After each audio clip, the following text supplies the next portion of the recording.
Well, 7th of April it is, whatever you're watching from East Africa and around the world.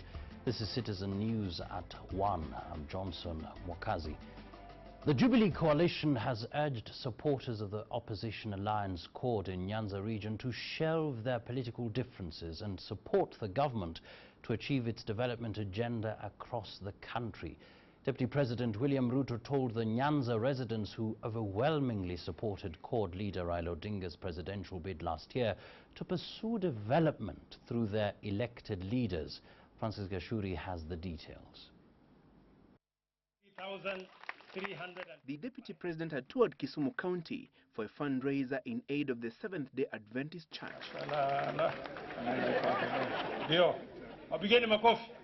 The Luo Nyanza region is considered a political stronghold of the opposition team Coalition for Reforms and Democracy CORD, but Ruto says the 2013 political hostilities should be shelved and more energy directed to matters of development. Tumefika hapa Kisumu Dala.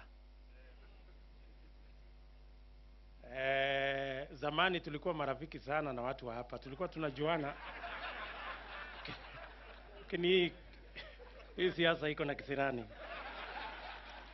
Lakini Mungu ni mwema. Si namna hiyo. Maneno ya siasa imelikwisha hiyo. Wale wenye tulienda sisi wote kwa uchaguzi, wenye kupata walipata, wenye kukosa wangoje, siku nyingine itakuja. Huko mbele. Kwa sasa tufanye ukarabati, tuendeleze mambo ya maendeleo, hiyo ingine tutaongea huko mbele. We are all Kenyans. We want to support you. We want to work with you people. This country, we have done the elections were gone. Now it is development.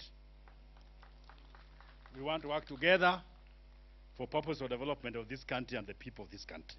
The Kenyatta-Ruto administration is still grappling with security challenges, and the security operation mounted by the government to mop up all illegally held firearms is on. However, the operation has been opposed by some political and religious leaders who claim it is profiling members of the Somali community as terror suspects, an allegation the government has since denied. This year, we will make sure that this country is secure.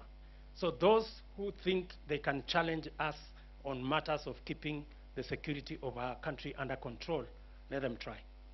There have been flare-ups in Nyakach constituency, Kisumu County, that borders Nandi and Kericho counties, leading to loss of lives, injuries and destruction of property.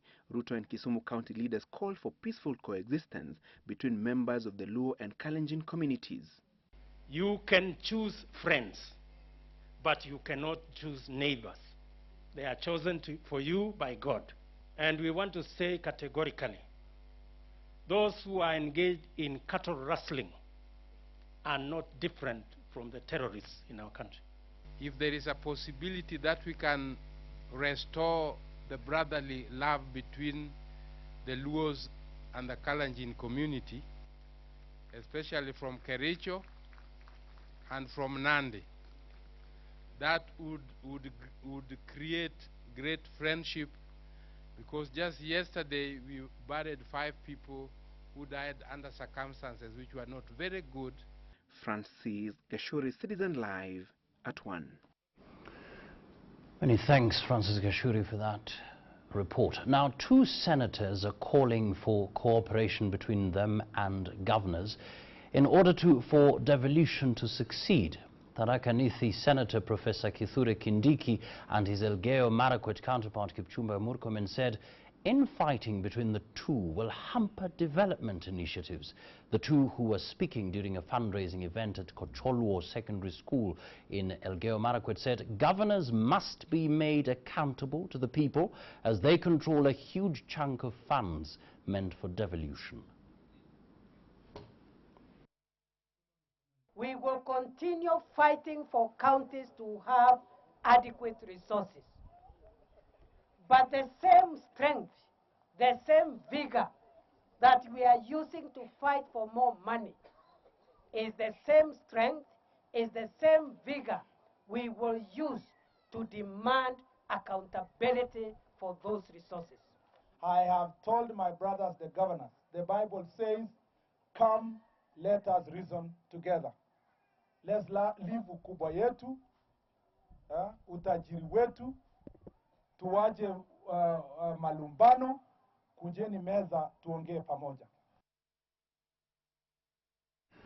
An estimated 4,000 cases of Kala-Azar, one of the most dangerous neglected tropical diseases, are reported annually, according to the Ministry of Health.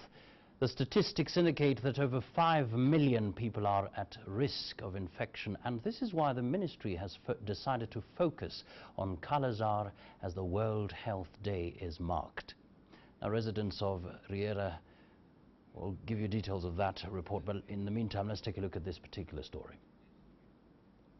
In Baringo County, doctors treat patients diagnosed with Kala-Azar, one of the most dangerous neglected tropical diseases. It is the focus of the World Health Day, given the theme Small Bite, Big Threat, which gives voice to the subject of vector-borne diseases. Naweka kupura tumbo, nasema mkongo, nasema kichwa, naanza na choto. Kwanza choto naingia kwanza baridi, navate hapo sweating. Naanza kutetemeka sasa. When you come in with Kala-Azar, you have to come into a hospital. We have to do what we call splenic aspirate, which is an invasive procedure. You put a needle into somebody's belly and take out some material. That's the way. It's very invasive. The problem is you can bleed. That procedure is very dangerous to say. So you can bleed and bleed to death, because once the spleen is torn, it's a medical emergency. It is a disease that is very debilitating. It kills if it is not treated in a good time. In Kenya, it is prevalent in 30 sub-counties and is associated with underprivileged and marginalized communities. Salim Bilu, Citizen Live at 1. All right, welcome back. As we told you earlier on, we'll be talking about security and how we can manage to ensure that there is surveillance across the country. And to help us discuss that is Kigumo Member of Parliament, that is Honourable Jamlek Kamau. Welcome to Citizen News. Thank you.